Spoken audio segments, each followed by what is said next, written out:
Gets it to Bryant. Bryant dribbling. Has to put it up for the buzzer. Banks it in! He banks in the third! A timeout. Decide not to use it. Curry. Way downtown. Bang! Bang! Oh, what a shot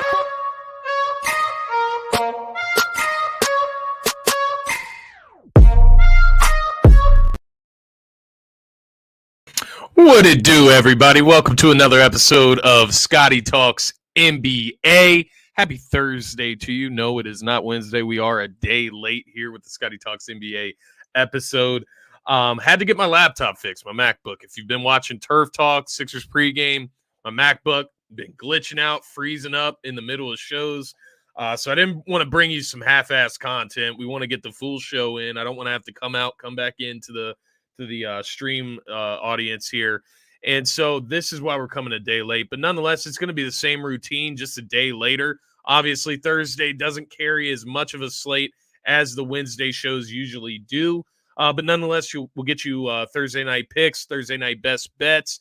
We have a game going on in Paris right now between the Pistons and the Chicago Bulls, which is very interesting. But nonetheless, we're going to go through the same routine here.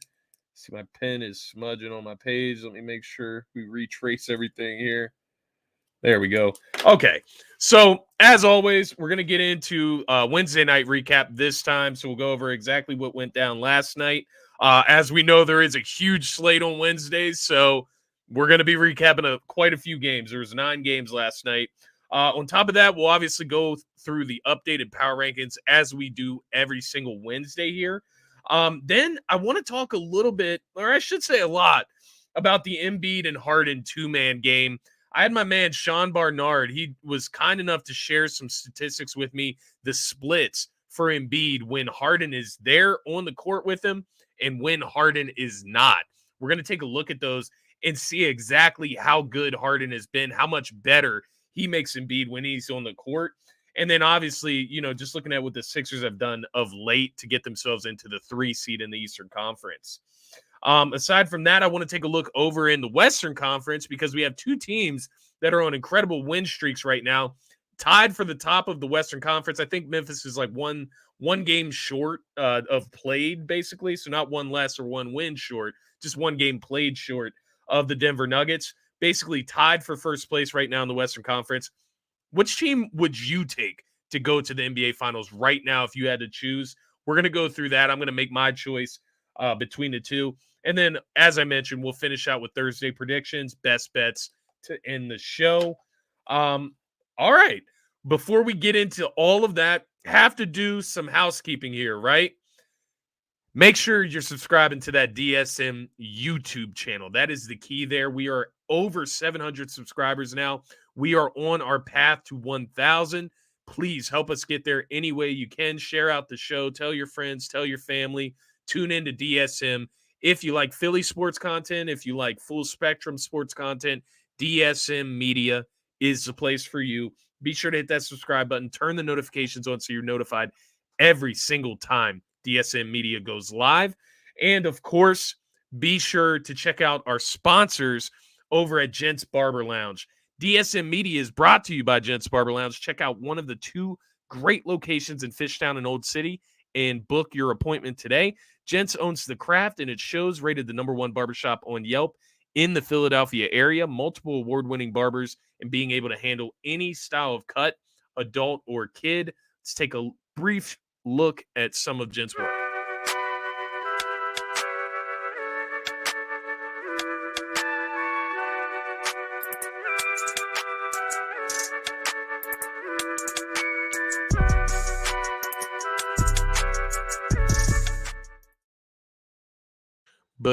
Beautiful. Shout out to gentsbarberlounge.com. I just got my fresh cut the other day, so I can definitely vouch. But nonetheless, check out gentsbarberlounge.com and book your appointment today. And then, of course, shout out to our other sponsors over at luxodin.com. Be sure to check out luxodin.com. They have a wide selection of nice jewelry for top price. You can use code DSM at checkout for 25% off and free shipping. And of course, last but not least, before I forget, I'm your host, at Scotty Drown. You can find me on all social media platforms. Give me a follow if you like. I love interacting with you guys outside of the show, on the show, whatever the case may be. As you can see by now, today is a pre-recorded episode, so I'm sorry if I'm not getting back to you.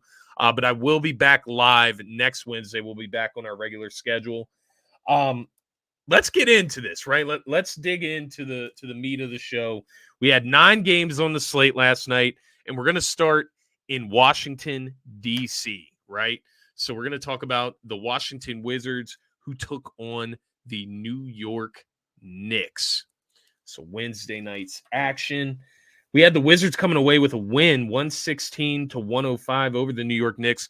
It's funny. I had the Knicks in this one. The Knicks have been playing some pretty solid basketball of late. But the Wizards never failed to surprise me, man. And this wasn't really a surprise. I was just riding with the Knicks. But nonetheless, the Wizards played their tail off. They end up beating the Knicks by double digits in this one in New York.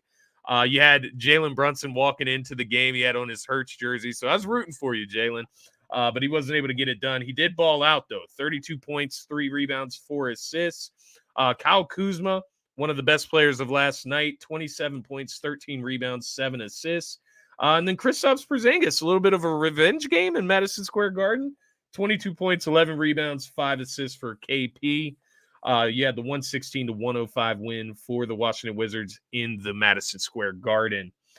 Next, we had the Atlanta Hawks taking on the Dallas Mavericks. This was the one, I believe it was on ESPN, TNT. I can't remember the Wednesday night channel. But nonetheless, Atlanta Hawks defeat the Dallas Mavericks 130-122.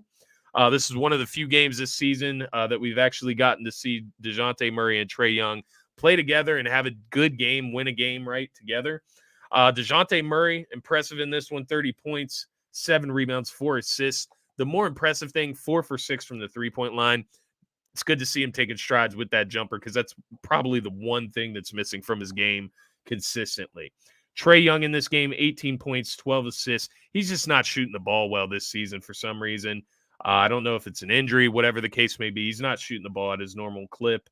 But nonetheless, 18 points, 12 assists, gets a double-double in a win here.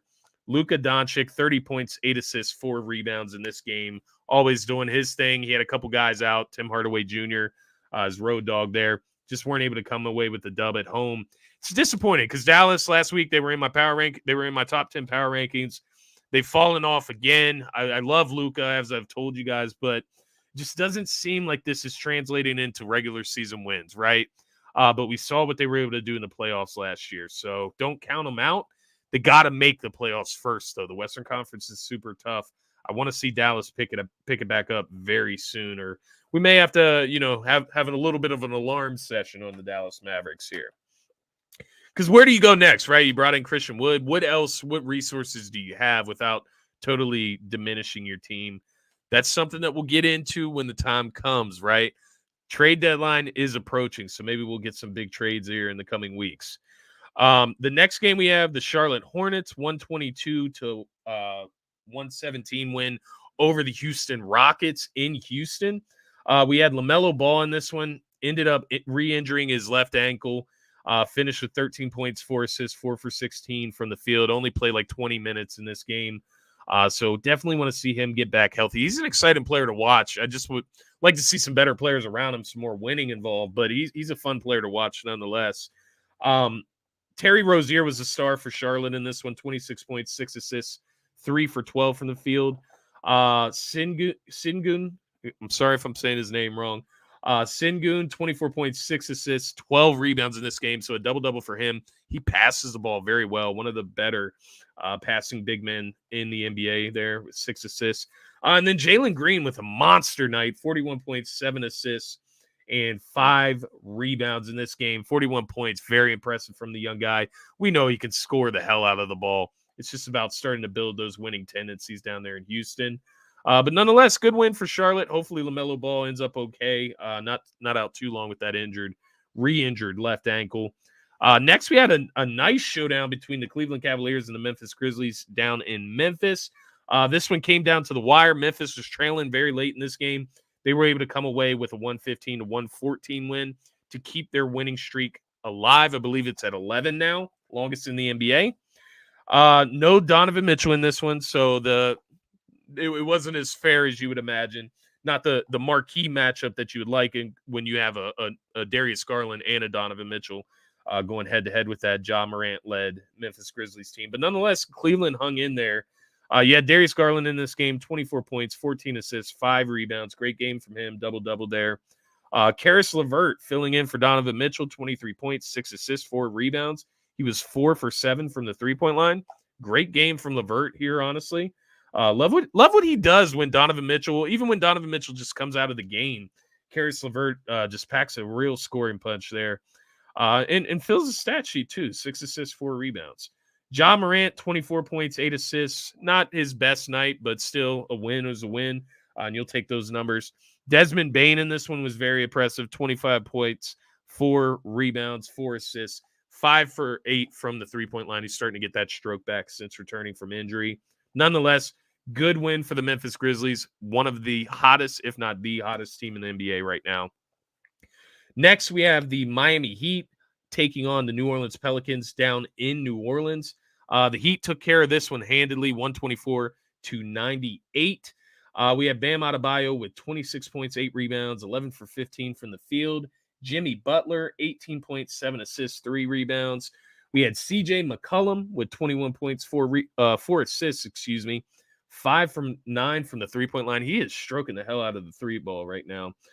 Jonas Valanciunas, 18 points, 10 rebounds with the double-double there for Jonas.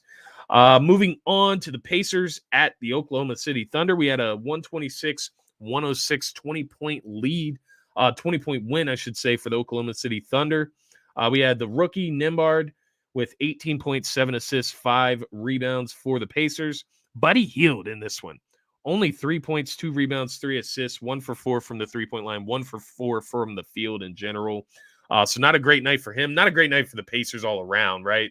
They emptied out the bench. They were able to get some younger guys some playing time, but not a great night for the Pacers. SGA, Shai Gilgeous-Alexander, 23 points, 6 assists, 7 for 17 from the field. And one of my favorite players in the league, I'm finally saying it out loud, Josh Giddey, 16 points, 11 rebounds, 6 assists last night for the second-year man. And borderline triple-double, right? 6 assists, 4 assists away. Maybe borderline isn't fair. But nonetheless, a double-double for the young man. And he fills the box sheet, as you can see. 11 rebounds, 6 assists. This guy does it all. Just needs to get that stroke, more consistent. He's gotten better this season with the three-point stroke. You just want to see that continue to rise because he's going to be deadly beside SGA and Chet Holmgren and whoever they get in the draft. I mean, it's ridiculous. Luguentz Dort, they got some talent there in OKC. Next, we had the LA Clippers at the Utah Jazz. Clippers were on a back-to-back in this one. Norman Powell in this one, 30 points, 4 rebounds, 7 for 9 from the three-point line. We had Zubac with 15 points, 12 rebounds, double-double for Zubac in this one. Lauri Markkanen, 34 points, 12 rebounds, 6 for 8 from the three-point line. This guy is another guy who has been turning it up this season, putting himself in the all-star conversation, right? Jordan Clarkson, we had 16 points, 4 assists from Jordan Clarkson. He screwed me on a huge parlay. He was the only leg that didn't hit on a 5-leg parlay last night. And, of course, he misses it by 1-3. I had him laid for over 2.5 threes. He misses it by 1-3. That killed me last night. Nonetheless, good W for Utah Jazz at home. Bad loss for the Clippers, who are kind of spiraling out here. They need to pick it back up very soon, very urgently. Next, we had the Minnesota Timberwolves at the Denver Nuggets. This was another win for the Denver Nuggets. As I mentioned, you don't think I would do a segment on them and the Grizzlies after the Nuggets lose. No, they won as well, 122-118. Nikola Jokic in this one with a triple-double, 31 points, 11 rebounds, 13 assists. Does this so easily. I know there's a lot of angst between Sixers and Denver fans, but one thing we can kind of meet in the middle here on my show is Nikola Jokic is really, really good, and I'm not going to take anything away from him on here. He's just not as good on defense as Joel Embiid, but that's not the point. Triple-double for Jokic here, 31 points, 11 rebounds, 13 assists. Jamal Murray getting back into the action, starting to get back to his normal self, 28 points, 4 assists. Ant Edwards in this one, 16 points, 9 rebounds, 3 assists. Naz Reid, 17 points, 3 rebounds for the Minnesota Timberwolves. Nonetheless, Denver, I believe this was their 8th straight victory at home. And then finally, the late game of the night, we had the Sacramento Kings in LA to take on the LA Lakers. Sacramento Kings took care of that one 116-111. We had De'Aaron Fox going off in this one, 31 points, 6 assists, 3 rebounds. Harrison Barnes, 20 points, 6 rebounds. LeBron, 32 points, 8 rebounds, 9 assists. There's not much more LeBron can do. My God. I mean, you got to give this guy some credit, right? Even though they're losing games, this guy is putting it all out there. Russell Westbrook, another guy, he's finding himself on the bench. It's just not, accumulating wins here without AD. And it's unfortunate because these guys, you can tell when they play. I got to watch the Sixers firsthand against them.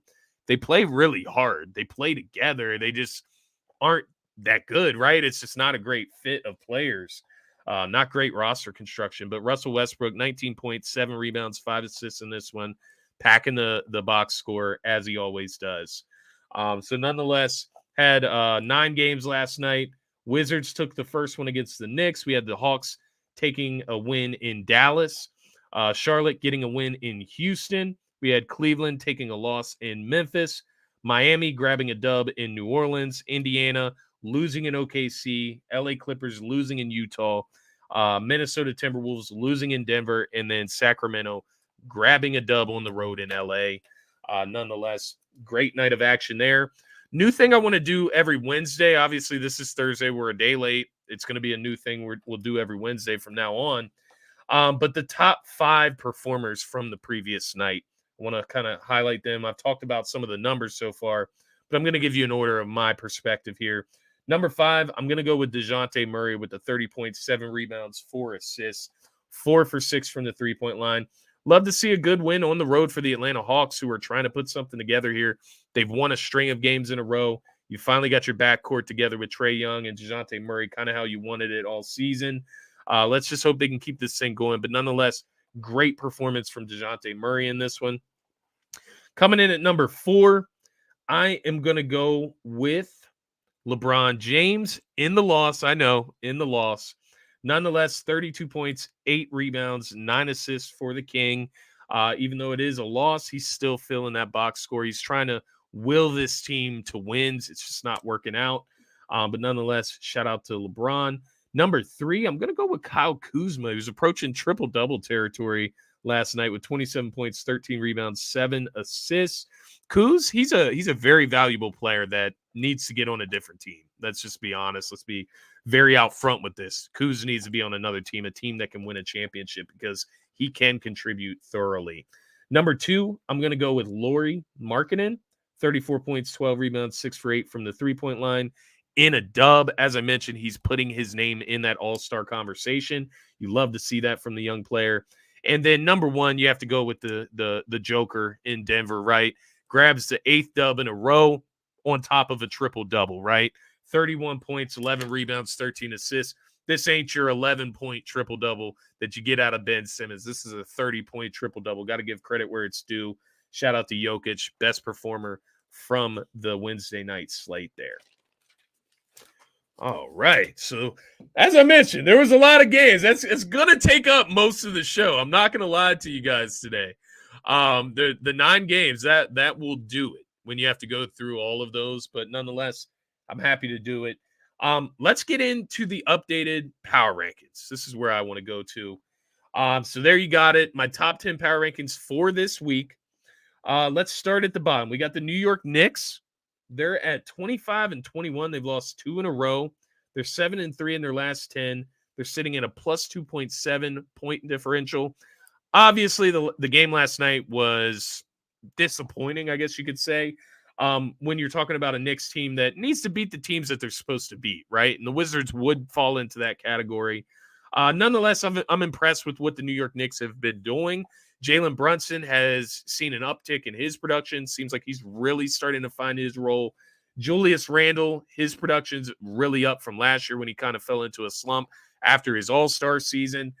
So you're seeing him get back to form. He had a miserable night last night, I will say that.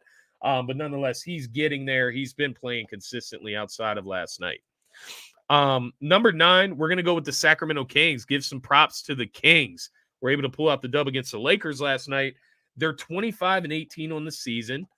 Let me check this really quick because I believe the Kings are fairly high in the Western Conference. Yes, Third seed in the West right now, the Sacramento Kings. So got to give them some credit there.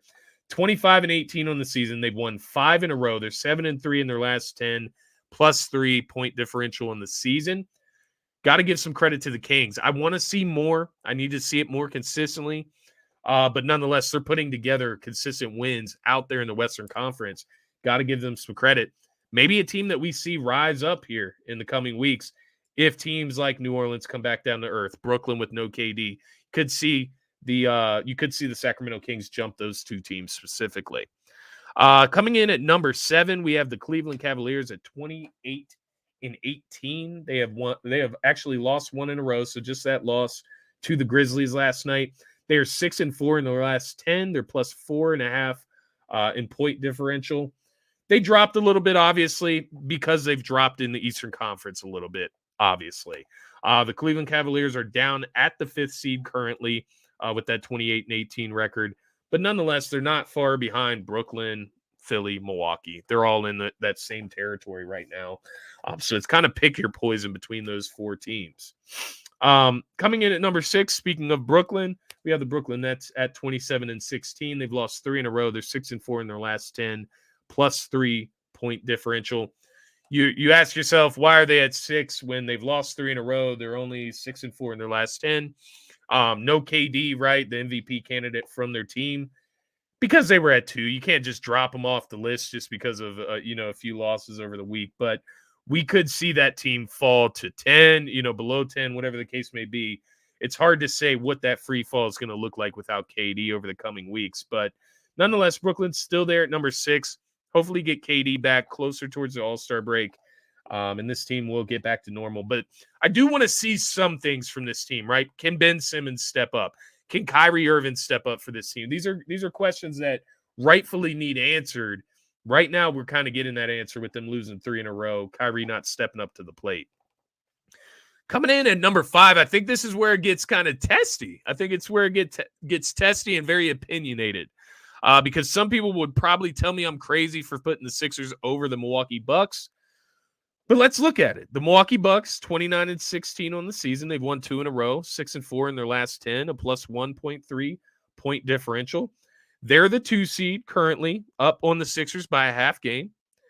Philly, 28-16 currently. They've won their last 3. They're 8-2 in their last 10. They're +3.7 point differential. Sixers have been the better team this season so far, quite honestly. And you can even take it to where, okay, Chris Middleton's out. We get that. He's been out most of the season. Drew Holiday's been out a good portion of the season. Giannis, he's dealing with a knee injury from my understanding. So I get that. I get all of that. The Sixers have been missing players too. Harden missed a chunk of time. Tobias has missed a few games. Embiid has missed a couple different parts of the season. Maxey missed a big chunk of the season. They're still in position, the same position that the Milwaukee Bucks are in. So there's really no excuses for the Bucks, and that's why I have the Sixers over them right now, because the Bucks are just playing some inconsistent basketball, right? So I want to see the Bucks improve, but I have seen the Sixers improve to the point where I can put them over the Bucks right now. And this leads you into the top 3, which I think there's no argument about the top 3 teams in the NBA right now. Because let's be honest, Milwaukee, Brooklyn, not playing their greatest. Cleveland, they've dropped down, obviously. And then Philly, they're just now moving themselves up, playing some really good basketball in the last month month and on, I should say. So I can't put Philly in that top 4 or in that, make that a big 4. No, it's just a big 3 right now. 4 through 10 is left out of there because I'm looking at the Denver Nuggets right now. 32-13. They've won 8 in a row. They're 9-1 in their last 10, +4.1 point differential. Memphis, this is where we talk about it, right? Memphis or Denver? Memphis or Denver? The Memphis Grizzlies or the Denver Nuggets this season, if you had to pick one, gun to your head right now, you lose all your money if this team doesn't make the Western Conference. It has to be one of these 2. Gun to your head, who are you taking to win the Western Conference and make the NBA Finals between the Memphis Grizzlies and the Denver Nuggets? Let me run down through the numbers for you guys. So I already mentioned Memphis, 31-13. They've won an 11 in a row. That's the longest win streak in the NBA. They're 10-0 in their last 10, obviously. They're +5.8 point differential. You have the Denver Nuggets 32-13, so they're 1 win ahead of the Memphis Grizzlies. They've won 8 in a row. They're 9-1 in their last 10, plus 4.1 point differential. Really close, right? They're really, really even in a sense here. Why did I go Memphis over Denver, and why would I take Memphis over Denver to make the NBA Finals? I'm gonna point it out to you very simply here. It's the defensive side of the ball. It's the ceiling of defense, the capacity that Memphis could reach as a defensively oriented team versus what the Nuggets can do when they have Jokic on the floor, who at times can be considered a defensive liability. It's as simple as that. But let's go through the numbers here. You talk about points per game. Memphis, they actually lead the way in that category too. They're fifth in the NBA in points per game versus Denver at 6th. Not far, not wide separation. It could change by tomorrow for all we know. But nonetheless, both these teams top 6 in scoring. Rebounding. Memphis is the number 1 rebounding team in the NBA, so there's absolutely no way Denver could be better than them. Denver is the 17th ranked rebounding unit in the NBA. Here is where Denver takes a little bit of a step over the Memphis Grizzlies. Denver is the 2nd ranked assists per game team versus Memphis at 13th. But finally, once again, the common denominator here for why Memphis gets the nod over Denver right now. Memphis is the 8th ranked team in opponents' points per game, 8th rated defensive team versus the Nuggets at 14. Now, mind you, that is not a huge gap. That does not make the Denver Nuggets a significantly bad or bottom half defensive team. They're 14th, so it's top half. They're a top 15 defensive team in the NBA. But that is the difference in my eyes. You could go to assists. I'm not going to go there. We can cancel assists and rebounds out together, right? They're really good at assists. Memphis really good at rebounding. Points per game, opponents' points per game. Points per game is fairly even. Opponents' points per game is where they separate. You take a look at the personnel. Obviously, Ja this season, 27.4 points per game, 5.6 rebounds per game, 7.9 assists per game. You have Jokic, 25.1 points per game, 11 rebounds per game, and 9.9 assists per game, basically say 10. He's averaging a triple-double. And I know there's a lot of confrontation, once again, between Sixers fans and Nuggets fans, a lot of hate coming from Philly side.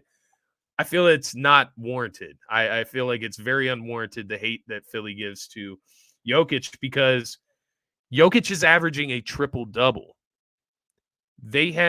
They're tied for the 1 seed in the Western Conference. Like, they have more wins. The argument in the past, and that's why I think Embiid should have gotten an MVP out of one of those two at least in the past, is because Embiid did have a better record with his team, right, in the Eastern Conference. That argument's not there. Jokic has the best team in the West, and he averages a triple-double. I'm not trying to stir the pot here. I'm not saying that Jokic is better than Embiid. I'm just saying there is a conversation to be had about Jokic winning his 3rd MVP this season. Second star for the Memphis Grizzlies, Desmond Bane, 21.8 points per game, 5 rebounds per game, 4 assists per game, shooting 43.3% from the three-point line. As I mentioned, he's starting to get back into his groove of shooting here, which is great to see for Desmond Bane coming back from that injury. Jamal Murray starting to get back into form here, 18.8 points per game, 4 rebounds per game, 5.4 assists per game, 38.6% from the three-point line. Jaren Jackson Jr., he is the key here for me. He's the key to the Memphis Grizzlies. He's got to stop fouling. That's the biggest thing for him, because if he stops fouling, he's going to win Defensive Player of the Year. And the Grizzlies might honestly be the best defensive unit in the NBA. Literally. Jaren Jackson Jr., 16.5 points per game, 6.8 rebounds per game, 3.3 blocks per game. 3.3 blocks per game. Let's just see how many minutes that is. How many minutes per game for Jaren Jackson? 26.2 minutes per game. How many fouls? He averages about 3 fouls per game. if you watch the Grizzlies, you know the situation with Jaren Jackson Jr. You saw what happened with the Grizzlies against the Warriors. He couldn't stay out of foul trouble in that series either. That's going to be the key for the Grizzlies going forward. That's what takes them to a next level defensive unit. And that's what takes them to being better than the Warriors right now, who can't stop anybody when they're not at their home arena. And then also you look at the Denver Nuggets, which we've already talked about here. Jaren Jackson Jr. presents a facet that neither of those other two teams have, who I would still say, I know it sounds crazy, I would still say the Warriors are top 3 to win the West. All they got to do is just make it. I think they'll start to pick it up and put a streak together here to get themselves back in the playoff picture further up. They're at the 7th seed right now at 22-22. So, yeah, going a 5-game win streak, they might find themselves in the 4th or 5th seed. And at that point, I would consider them in the top 4, New Orleans being that 4th team that I actually like in the Western Conference. So it's interesting to think about, right? What does this Grizzlies team present that other teams don't? And I think Jaren Jackson Jr. is kind of that X factor there on the defensive side of the ball. For the Denver Nuggets, you could argue third star between Aaron Gordon and Michael Porter Jr. I'm going to side with Michael Porter Jr. on this one just because I think his upside value is more than Aaron Gordon. But Aaron Gordon's having a terrific season. Don't get it twisted. Michael Porter Jr. is sitting at 16.1 points per game, 5.6 rebounds per game, shooting 40.5% from the three-point line. This guy is like 6'9", 6'10", 6'11", approaching 7 foot, able to shoot the ball with that type of stroke, that type of efficiency. It's absolutely ridiculous. It's ridiculous for him to be able to do that. But nonetheless, those are your stars from each of those teams, the Memphis Grizzlies, Denver Nuggets. And I'm interested to hear your thoughts. And it doesn't even have to be a statistical thing. I'm taking it to the defensive side of the ball, but I'm interested to see matchup to matchup, right? Like, what would it be? KCP guarding John Moran, or do you stick KCP on Desmond Bane? Like, you got to pick your poison between those two. Are the Memphis Grizzlies starting Dylan Brooks with those two? Who's the other starting wing there? But then also Jaren Jackson Jr., who does he match up with on Denver? Does he end up guarding? I guess he would be going up against Aaron Gordon. And then you have Jokic, obviously, versus Steven Adams, which you're obviously going to take Jokic in that one. But I'm interested to hear what you guys think. Gun to your head right now, if you had to pick who is going to make it out of the Western Conference, who would it be? And if it's not the Denver Nuggets or the Memphis Grizzlies, let me know. These are the top 2 teams right now. But we know, long season, that's subject to change. Boston, I think we can agree, they're the consensus number 1 team in the NBA, not in the Eastern Conference, in the NBA. And I'm just not even sure how close it is. I think Memphis, Denver, they're right there. I said it. They're in that top 3, that big 3 with the Boston Celtics, but not really sure how close it is when the Boston Celtics are fully healthy, have it fully turned on, not amongst an 82-game season. This team just looks really, really good at times. Boston on the season, 33-12.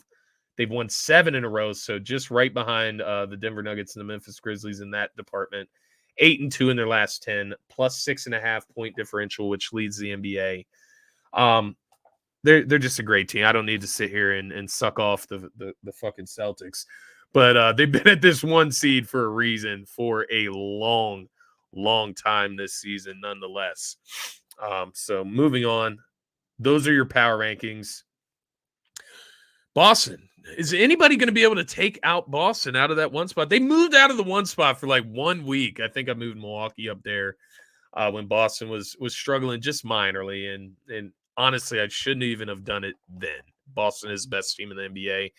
And it's not fairly close right now, guys. But moving on, let's talk about my favorite segment of the show today. Usually it's the Thursday night picks, Wednesday night picks, whatever, best bets. Today we're going to talk about the Harden and Embiid 2-man game. And I want to shout out my buddy Sean Barnard. You guys know him from the Pick Swap podcast that he hosts with James Brain. Check out Sean Barnard at Sean Barnard 1 on Twitter. He's always putting out statistics. He's a very in-depth stat head.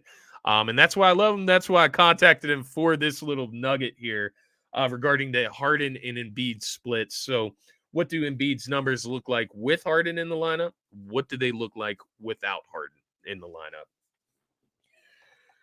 So we're going to start 660 minutes of game time together this season. Harden and Embiid have been on the court this season together for 660 minutes.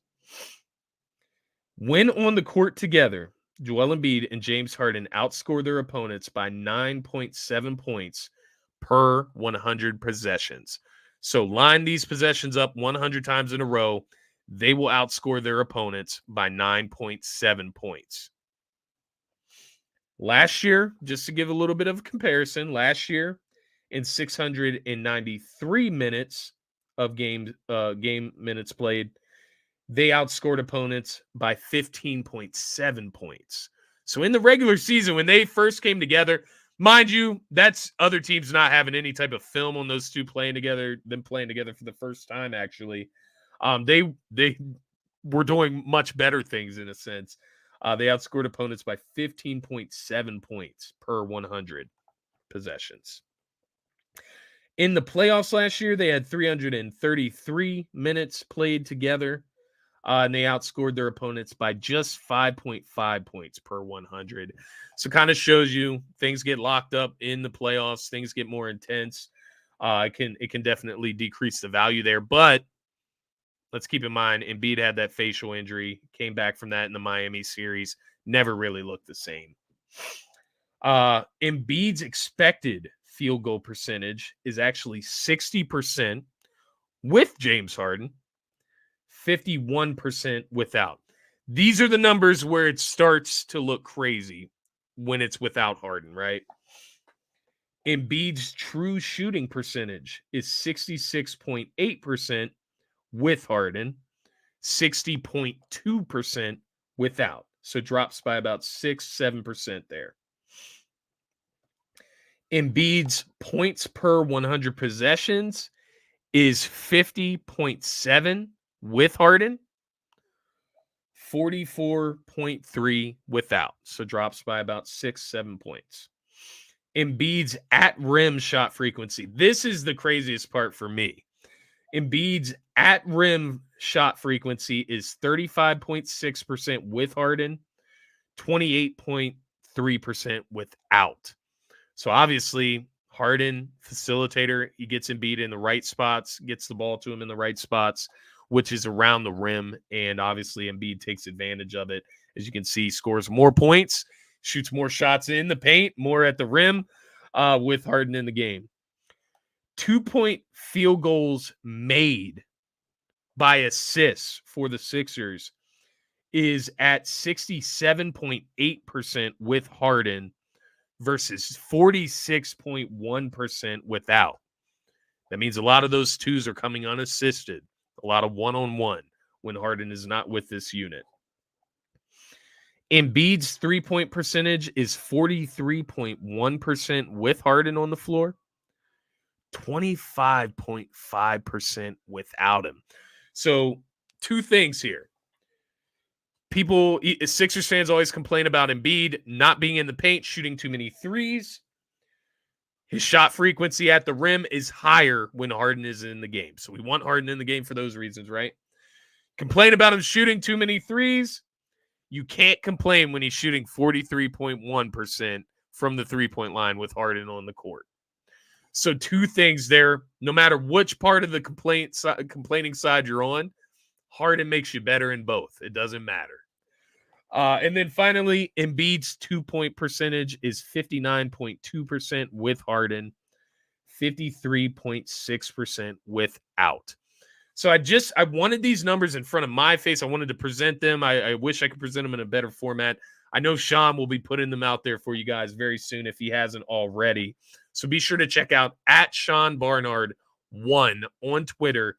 He's always putting out good quality statistics, tweets. He finds little nuggets that other people just aren't thinking about. I love him, and it's a good follow, guys. Be sure to check out Sean Barnard if you like stats like I just went over there with you. But nonetheless, that two-man game is ridiculous, and it's crazy the difference that Harden makes on the floor with Embiid, right? When Harden's on the court with Embiid, Embiid is a much better and more efficient player. And that is huge when you talk about a player of the caliber of Joel Embiid. All right, so let's move on to our Thursday night picks. This is a little different, so I apologize. Yes, you see the Bulls and Pistons game. It was ongoing when I actually took this screenshot. Let's see what that score is now. So I had the Bulls in this one, just a heads up. I'm not going to give you this pick. We're not going to count it towards my picks tonight, but I did have the Chicago Bulls in this one easily. They're up 65-56 on that midday game in Paris. It's crazy they're playing in Paris right now. That's where me and my fiance got engaged. Wish I could watch an NBA game out there in Paris. I have obviously I'm a descendant of a French ancestors, which is where my French love for the international soccer team comes from. My love for PSG comes from Paris Saint-Germain. So that if you were ever wondering, I do have ancestors. I am partially French, so that is where my love comes from. But nonetheless, that's awesome. The NBA is expanding their outreach to France nonetheless. Looking at the rest of the slate, we have the Philadelphia 76ers. Obviously, that's my squad. At the Portland Trailblazers, which I will be recording Sixers pregame right after this, so I'll dig right into that all you want if there's any Sixers fans watching right now. That will come on tonight around 8:30 p.m. The game's not till 10. We'll air it at 8:30 so you guys can get those best bets in if you're tailing. Nonetheless, aside from the 76ers Trailblazers, we have the Warriors at Celtics, so we got a finals rematch. We have the Raptors at T-Wolves, and then we have the Nets at Suns to end the night there, along with the Sixers at Blazers. Picks for these games, as you can see, Philly 2-point favorite in this one on the road. Boston 6.5-point favorite there at home. Toronto 5.5 point favorite at home. Brooklyn 3-point favorite on the road against the Phoenix Suns. No D-Book, no Chris Paul. In these games, I'm going to go Philly. Obviously, I'm riding with my squad. Going to get those 4 wins in a row in the West Coast trip. But I'll break that down for you in Sixers pregame nonetheless a little bit later. In that Boston and Golden State game, it's the Warriors on the road. I know I said I see them going on a streak very soon.